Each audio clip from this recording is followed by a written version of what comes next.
We got some harrowing stories and images today from a congressional visit to some Border Patrol facilities in Texas. A number of members of Congress say at those facilities they witnessed immigrants being held in what they described as appalling conditions. This visit from members of Congress came on the heels of a whole bunch of reports in recent weeks about Border Patrol stations in Clint, Texas, and McAllen, Texas, and other locations. Lawyers visited that Clint facility last month and reported that hundreds of kids were being held in dismal conditions, including little kids basically being put in charge of caring for one another without the human capacity or the physical facilities to do so. This video was taken at one facility today by Democratic Texas Congressman Joaquin Castro, who's the brother of Democratic presidential candidate Julian Castro. Congressman Castro and some of his congressional colleagues today spoke with several women who were being held in a small cell there. I see them sitting on the floor of the cell. The women told lawmakers that many of them had been separated from their kids. They said they'd been denied showers and any ability to bathe. They'd been denied medication. After this visit today to these facilities, members of Congress described what they'd seen to the press. When we went into the cell, it was clear that the water was not running. There was a toilet, but there was no running water for people to drink. In fact, one of the women said that she was told by an agent to drink water out of the toilet. What we saw today was unconscionable. No child should ever be separated from their parent. No child should ever be taken from their family. No woman should ever be locked up in a pen when they have done no harm to another human being. But I want to talk about their parents, the mothers, the abuelas, the tias, the madres that I sat with, who wept openly in our arms, not even knowing our names, because of the trauma they are experiencing and because they don't know where their children are. Members of Congress outside a Border Patrol facility today in Texas after visiting with immigrants detained inside. And then this evening, the Associated Press obtained this video of an interview with the 12-year-old girl who was held for almost 2 weeks in a Texas Border Patrol facility. Nobody's supposed to be in a Border Patrol facility for longer than 72 hours. She was held for more than 2 weeks. This interview was conducted by a lawyer who's working on the girl's case. The girl says that she and her 6-year-old sister were taken away from their aunt when they crossed the border with their aunt last month. ¿Cómo estuvo el centro de detención? No le daban poca comida, unos niños que no se bañaban, no los bañábamos, los trataban mal, allí donde estábamos, eran malas con nosotras. ¿Y habían muchos niños ahí? Sí, allí por los niños, y los trataban mal, no se bañaban, le daban poca comida, unos niños llorando. ¿Y dónde dormían? ¿Dormían en camas? Dormían en puro piso. Oh, ¿les dieron cobijas o no? Solo una cobija los daba. ¿Y era suficiente para que pudieran aguantar el frío? No, unos niños enfermos, que allí les decían que lo llevaran al hospital, pero no lo llevaban. ¿Y ahí gritaron a veces los oficiales? Sí, hay unos niños como la edad de mi hermana, lloraban por la mamá y el papá, lloraban por la tía, y le hacían falta. ¿Algo más que te acuerdas del centro de detención que te hizo tener miedo o sentir incómoda? Pues los trataban, la forma, unos niños no dormían casi, feo era allí.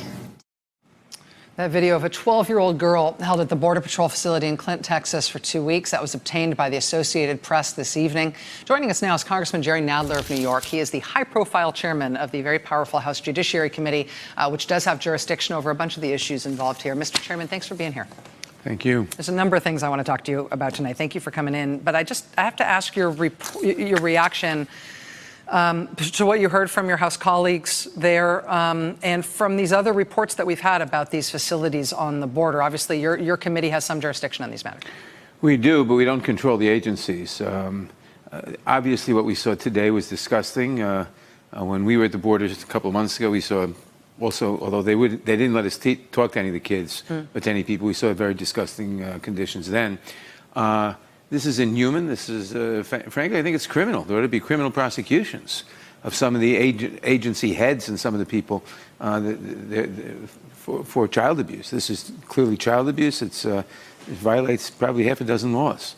Do you think these should be pursued as a matter of federal prosecution, or do you think this is a matter of state law? Well, probably both. Yeah. Probably both. In terms of what can be done, I know there was a lot of conflict and controversy within the Democratic caucus last week as to whether or not the House bill, which included restrictions on the way that the Trump administration and the agencies can treat immigrants, whether that bill would supersede the Senate bill, which didn't include any of those restriction. Ultimately, the Senate bill is the one that went forward, and I know that was a source of controversy within the caucus. Can you talk to us at all about that decision? Well, I voted against the final bill because I didn't have enough guarantees, in my opinion, that the money would be used to help the kids and to give them proper medical and other attention. And it didn't have enough guarantees that the Trump administration wouldn't divert funds to more detention instead of better conditions. But the money has been appropriated, and it ought to be used now quickly to make conditions better, and of course, it's one thing to make the conditions better, which is what that money is for. Secondly, these kids should not be separated from their parents or their relatives in the first place. That is unconscionable and not necessary legally. It's just more of the administration determining to torture people in order to be a deterrent against people coming over the border, which they no longer admit is the case, but they did admit that was the case. That was the purpose a few months ago. As we continue to get these ongoing reports of kids and families being held in appalling conditions, and we continue to get reports about kids being separated from their parents, it sort of feels like no level of criticism makes an impact, and nothing makes a difference in terms of what the Trump administration does. The Inspector General at the Department of Homeland Security last month had an appalling report on the conditions in which immigrants were being held. BuzzFeed's reporting that there's another IG report that's going to come out that's describing even worse conditions, and we've got these firsthand reports from that little girl and from lawyers who've been in there, from members who've been there. It just feels like none of it ever goes anywhere. The Trump administration is not shamed by these reports at all, nor are they acting to change anything. That's correct. And just as in the story you had with the scientists, they're just going to go ahead and destroy the government's ability to do science. Let's put our head in the sand so we don't know what's happening to us. The executive branch is in charge of this. You can have lawsuits, and those lawsuits might result in court orders to have better. That's the only thing I can think of right away. I mean, for Congress to pass laws, they have to be enforced. And it takes months to pass laws at best. Is it possible to impeach individual officials who are in charge of these agencies? Is it possible to hold their feet to the fire at all in the House? It is technically possible to impeach mid-level officials, but that takes a long time, and that's not the answer here. Congressman Jerry Nadler is the chairman of the Judiciary Committee. I have a number of other things I want to ask you about, including your expected visit from Robert Mueller, which is coming up shortly. We'll be right back with Chairman Nadler right after this. Stay with us.